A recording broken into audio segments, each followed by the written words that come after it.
Welcome, Crossover Report. Three guys, one mic. Second video of the night here on this beautiful Wednesday evening. So, on the eve of the 2016 NBA Draft, which is tomorrow night at 7 p.m. Eastern out in Brooklyn. So, I'm going to give a full draft preview, talk a few different categories, and that's what we're going to have for you in this video. So, as always, Paul Lamb, Nick Damiani, and myself, Neil Doyle. So, let's jump right into it. As we said, draft tomorrow night.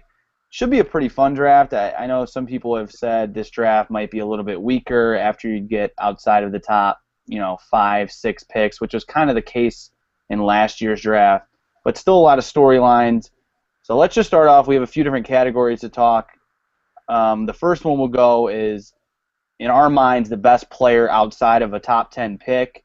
The top 10 seems pretty set. There might, around 8, 9, 10, there could be a few players that can get picked either in those spots or maybe a little bit into 11, 12, 13. But for the most part, the top 10 is pretty consistent in most mock drafts.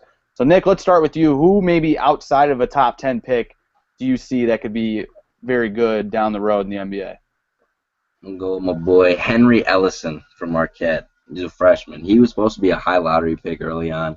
But I think his how bad he's supposed to be defensively has really pushed him back. He's a slower white boy. He's got that going for him. I think he's more like a Kevin Love kind of guy that can be a good stretch 4 or 5 in this league. He's 7 feet. So, there's not many quick 7-footers out there. So I think he'll be fine defending in the post. He'll be like a big brute like Bogut, but he'll be able to go out there like K. Love. He averaged almost 17 and 10 as a freshman last year. So that's pretty solid, actually. He's supposed to go, I think, like 18 now. I really don't see that many more talented players than him in public, if you know what I'm saying. Yeah, I agree. Marquette. I like that pick. Paulie? Oh, you like that, Troy? Again, the Marquette thing right there too. I just want to say one thing about Nick's analysis of Henry Ellison, not to come in, attacking Nick. But I have a big pet peeve of white guys in the draft only being compared to white guys in the NBA. Is there why couldn't he be like LaMarcus Aldridge? Why do you have to be? I saw one mock draft compared Henry Ellison to Luke Babbitt. What the hell is that? But it's okay. It's fine. I saw he was compared to Brian Scalabrine and Brian Cardinal, actually. It's just disrespectful because he's better than them. He's just better than them. I really do think he meant to go with Kevin Love. Yeah, that's next. No. Okay, that's fine. I think my guy outside the top 10 is going to be Chief Diallo. He was like a high recruit last year, and then he didn't play like half the season, right, because of some whatever NCAA stuff. Then he got really limited minutes towards the end of the year, but he was really good at the combine. The video that I saw, he's a freak athlete. He's a big dude, big wingspan. He's not as raw of a talent as people think he is. I think he can start right away on a lot of teams. So I think he'll go somewhere in like the 18 to 25 range. But I think he's a guy to keep your eye on. I'm going to go with the Michigan State Draymond Green lookalike, Denzel Valentine. Some reports that he's had some knee issues and that he might not have very good knees. They said, he could have an injury like Brandon Roy had. I'm like, how are you going to determine that? I don't know, but that's what people are saying. So that's why maybe his value has kind of dropped off after his stellar year this past year. One of those guys who, played, he played all 4 years, right? He was there at least 3 or 4 years at Michigan State, so he's experienced. He plays just like Draymond Green, maybe not as dirty as Draymond, but he has all the skill sets just like Draymond. He's a little bit smaller, I think, than Green, but he could still play the 4 if you really needed him to. I just like his skill set. I think it definitely sets into any NBA team. It's what the NBA is going to. A guy that's going to be able to stretch the floor. He can pass. He can shoot. He can really do it all for you. And he's going to be just like Draymond in that he's going to go possibly late first round. He could sneak into that late second round if people are really that worried with his health issues, with his knee problems that I guess he's been having. But any team that snags him late in the first round is going to get a good pick with all of his skill set and just with all of his experience. He's not some of these freshmen coming out that have no experience whatsoever. So I like Valentine late to any team that's going to pick him up. Hell, the Warriors could get him with don't they have the 30th pick? You could have Green and Valentine, which that could be kind of scary in my mind. But I like Denzel. So that's players outside of the top 10 that we like. Then let's go over to, maybe a more overrated prospect that we see going in the first round. And every year you have them. My biggest one I loved from last year was Willie Cauley-Stein, who was just never going to be anything in the NBA. Paulie, let's start with you on this one. Who is a guy that you see is very overrated in this draft? Last year we did some videos that I don't think anybody watched, but I picked Jaylen Brown to be my player of the year. Yeah. He had one of the best high school mixtapes I've seen in a very long time, and he is so bad at basketball. To quote Nick Damiani, he is just so slow. I don't know what he does well anymore. And they're talking about him going at 3 to the Celtics above Jamal Murray and above Buddy Hield. Why? What does he do for your team? I think he's Deion Waiters without the jump shot, which is what? What is it? I don't know. I think he's gonna go high, and you're just gonna be disappointed. Whatever team ends up with him, you're just gonna be disappointed. I don't know. That's a definitely bust potential. I don't know. I kind of like Brown, but you're right, he had struggled his freshman year. But Nick, who's your overrated guy? We'll go with another guy who was supposed to be very good last year, Skal Labissiere from Kentucky. I hate Skal so much. Soft is the best word to use. Soft. He was being abused last year in the SEC. College basketball, he was being abused. He didn't start for a while last year. He never showed anything that he was supposed to. He was supposed to be a great scorer, supposed to be a solid defender, and he just never at any point showed he could do any of those things or even rebound at 7 feet. He didn't do anything for them. And he's supposed to go, I think, like 11 or high lottery. And I understand he's a project and everybody still thinks he's got all this stuff going for him. He hasn't shown anything that would even remotely point you towards that he's on the up and up. So I just don't see why you would take him in the top 10 even, really. Top 15. I would let him fall out top 15 and get a guy that you're sure of a little bit more than him. That's interesting. I kind of like a Skal, but that's just me. My guy overrated, guy that I did not really even watch this year out of Washington. I don't even know if I'm going to say his name right. Marquise Chriss, is that even how you say that? He's like 6'10". He had an okay freshman year. He averaged around 13 points, 5 rebounds. He can stretch the floor a little bit. He shot it okay from 3 when he did shoot from 3. But his shooting is going to have to get a whole lot better, and he's moving way up the boards. I mean, he can jump out of the gym. He's athletic as can be. So he'll probably be a top 6, 7 pick most likely, and was going to be a first-round pick. But after these combines, everybody's loving him. Everybody's getting on the bandwagon. So he'll be easily in the top 10. I don't see much from him. I mean, he's going to have to really improve his shooting. He's one of those guys that can play the 4. He's athletic. That's what he has going for him. I just don't think he's going to be strong enough. He doesn't rebound very well. Unless he really gets the shooting in the next few years where he can be a consistent guy that can maybe spread the floor for you. I don't really see that happening. I don't think he's going to be much. He's just going to be too weak down low. And just one of these guys that's going to get picked up there around 4 or 5 that I don't really see panning out. So my overrated guy, Marquise Chriss. So those are some of our overrated prospects in this draft.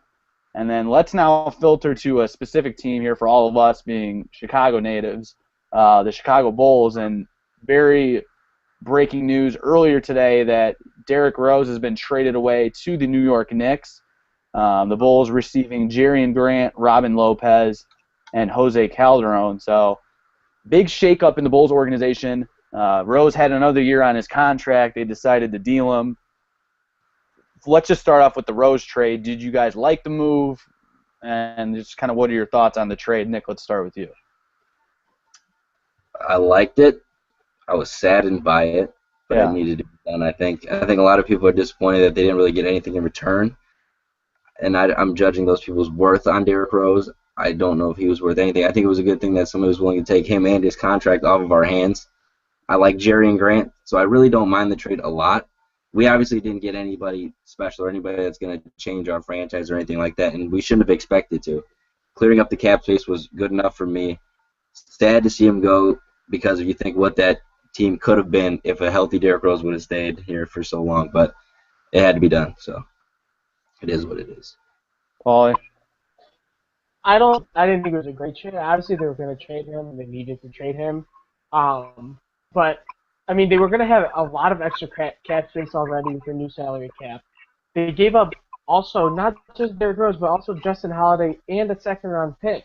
That's a lot for Robin Lopez, who's fine. He's a good role player. Or a good starter, whatever you want. Jaren Grant, who's still unproven, and Jose Calderon, who will not be on the Bulls next year. I guarantee they're going to cut him in the next week or so. I just think it's a sad ending for the Derrick Rose story. I mean, this is the guy. Rarely in Chicago and even in Illinois do you see these great high school players like Derrick Rose end up back around here, whether it's for college or in the pros. I mean, we've talked about that a million times about the great players from Chicago that go out of state and you never hear from them again. Jabari Parker, Jahlil Okafor. Not all that is their fault, but Derrick Rose was the one that actually came back to Chicago. There was a time period there. Derrick Rose was by far the most popular athlete and figure in Chicago. His MVP season, by far, more popular than any of the Blackhawks players, anybody on the Bears, anybody on the Cubs, anybody on the White Sox. It wasn't even close. I mean, he was the heart of the city. He was a kid from the city.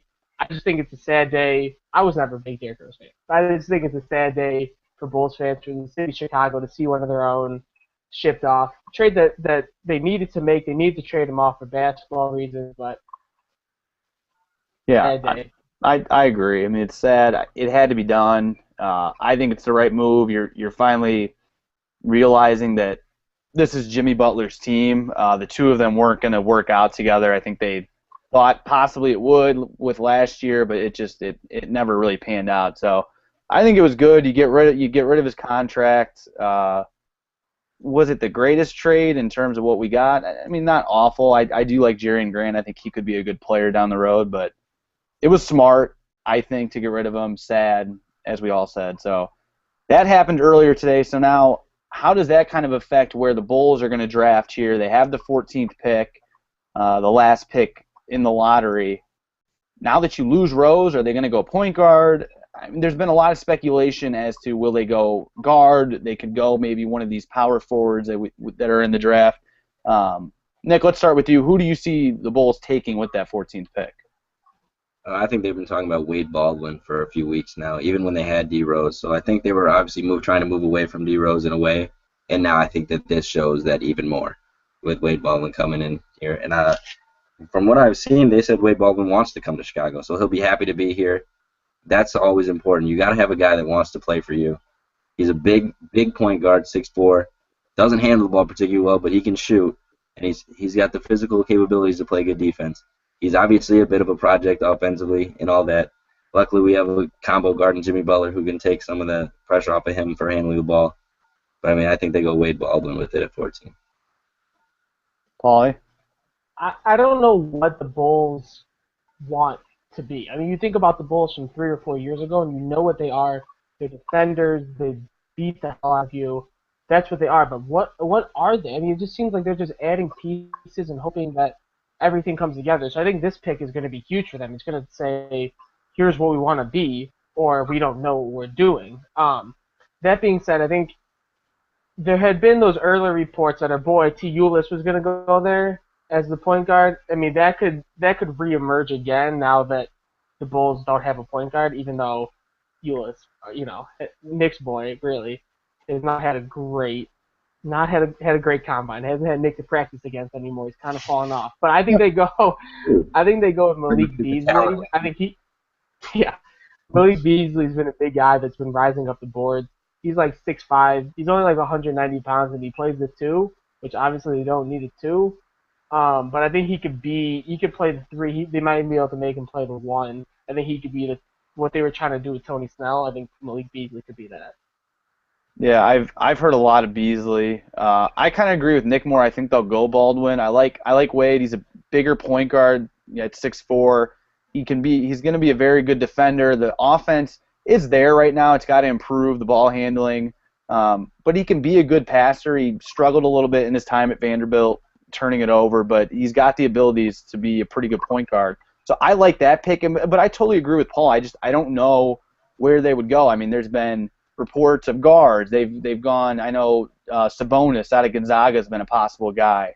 It's just I don't really know where this Fred Hoiberg type offense where they're trying to get into, who they'll go and where they think they really need to get a player at? Do they? I mean, I wouldn't be surprised to maybe see some more moves if you bring in another guy. So that could also draw into it, not maybe knowing if they're going to try to pick up a free agent, maybe at the point guard, then maybe they go a different player. I don't know, but I definitely think they'll go a guard, like we said, Nick and I, Baldwin, and then Paul with Beasley. So those are the two, I think, biggest players that the Bulls will probably go with.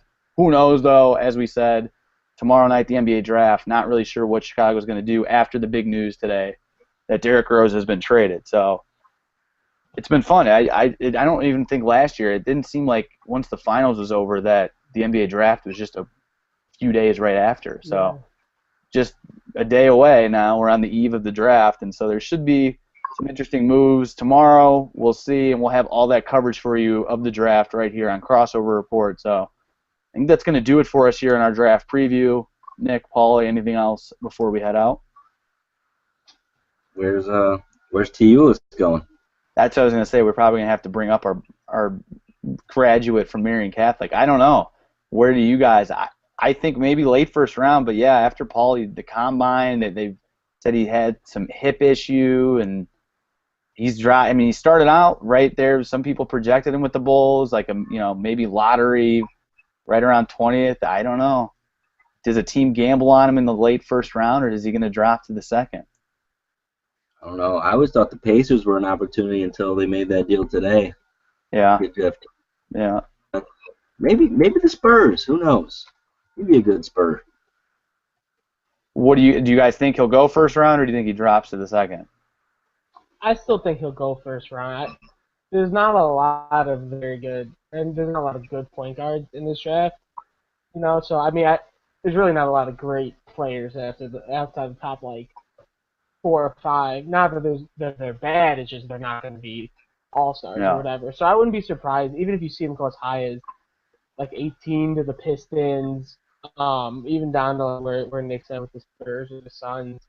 I don't think he's gonna. I think what teams are looking at him for is to be one of the better backup point guards. I don't think teams are going to draft him looking for a starting point guard. Teams want him to be able to come in, knock down threes, play defense.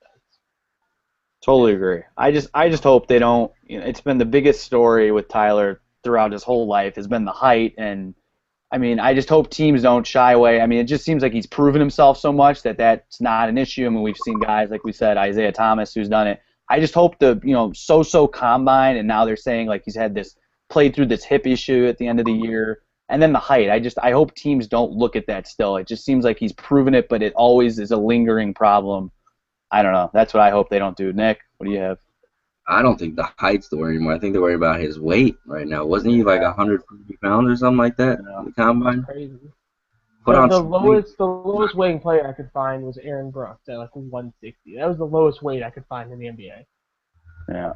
He'll be fine. I don't know. We'll see. Hopefully, I mean, he was for a while right there, and possibly a late lottery, probably dropping off. So hopefully a late first rounder, and that'd be really cool considering we all went to high school with Tyler. So best wishes to him tomorrow at the draft, and best wishes to everybody in the NBA draft tomorrow. It should be a fun one. As we said, we'll have all that coverage for you here on Crossover Report.